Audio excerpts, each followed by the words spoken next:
நமஸ்காரம். 1000 நாமங்கள் 1000 கதைகள் 472வது திருநாமம் வத்சலாய நமக. பெரிய திருமொழியில் திருமங்கை ஆழ்வார் அருளிய அற்புதமான ஒரு பாசுரம். சினவில் செங்கண் அரக்கர் உயிர்மாள செற்ற வில்லி என்று கற்றவர் தந்தம் மனமுள் கொண்டு என்றும் எப்போதும் நின்றேத்தும் மாமுனியை மரமேல் எய்த மைந்தனை நனவில் சென்றார்க்கும் நன்னர்க்கு அறியானை நான் அடியேன் நரையூர் நின்ற நம்பியை கனவில் கண்டேன் இன்று கண்டமையால் என் கண்ணினைகள் களிப்பக் கழித்தேனே. அன்று எந்த திருமால் ராமனாக அவதரித்து சீதையை தன்னிடமிருந்து பிரித்து வைத்த ராவணனையும் அரக்கர்களையும் அழித்தாரோ அதே திருமால் இப்போது நாச்சியார் கோவிலில் ஸ்ரீனிவாச பெருமாளாக அவதரித்து ஜீவாத்மாக்கள் தன்னை அடைவதற்கு தடையாக இருக்கும் அனைத்து பாப்பங்களையும் போக்கி அருளிக்கொண்டு இருக்கிறார்.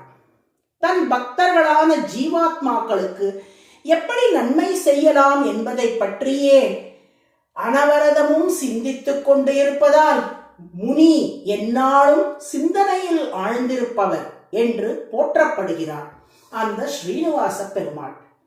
ராமாவதாரத்தில் ராமனின் வலிமை மீது சந்தேகம் கொண்டிருந்த சுக்ரீவனுக்கு நம்பிக்கை ஊட்டுவதற்காக ஒரே பாணத்தால் 7 மரங்களை துளைத்து காட்டினார். கலியுகத்தில் நம்பிக்கை இல்லாதிருக்கும் நம் போன்றோருக்கு நம்பிக்கையை அருள நம்பிக்கை நட்சத்திரமாக நாச்சியார் கோவிலில் கோவில் கொண்டுள்ளார். தெளிந்த ஞானம் பெற்ற மகான்களாலும் கூட காண முடியாதவனாக விளங்கும் அந்த ஸ்ரீனிவாசன் ஞானமில்லாமல் கலங்கிய மனநிலையில் இருக்கும் அடியேனுக்கு தன் கருணையால் தரிசனம் தந்தருளினான். அவ்வாறு அவனை தரிசித்த அளவிலே என் கண்கள் களிப்பக் களிப்புற்றேன் என்று இப்பாசுரத்தில் தெரிவித்தார் திருமங்கையாழ்வார்.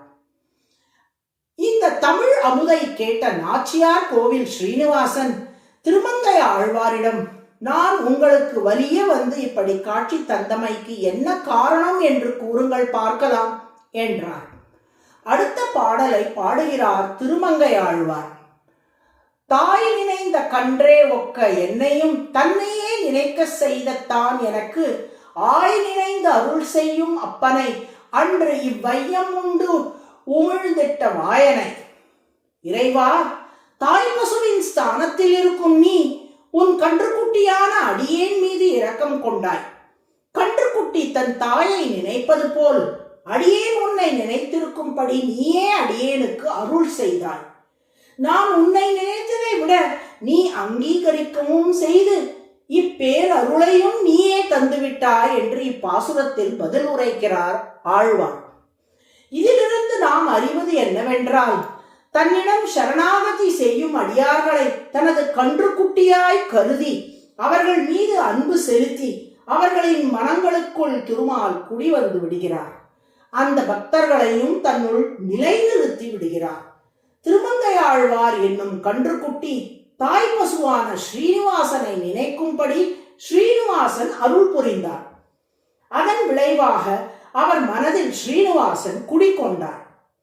இன்றும் திருவாலி திருநகரியில் எழுந்தருளி இருக்கும் திருமங்கை ஆழ்வாரின் திருமார்பில் பதக்க வடிவில் நாச்சியார் கோவில் ஸ்ரீனிவாச பெருமாள் எழுந்தருளி இருப்பதை காணலாம். இப்படி தாய் பசு கன்றிடம் அன்பு காட்டுவது போல் சரணாகதர்களிடம் அன்பு காட்டி அவர்களுக்குள் வசிப்பதால் திருமால் வத்சலக என்று அழைக்கப்படுகிறார். வத்சலக என்றால் குழந்தைகளிடம் அன்பு காட்டுபவர் என்று பொருள். அதுவே சஹஸ்ரநாமத்தின் 472வது திருநாமம்.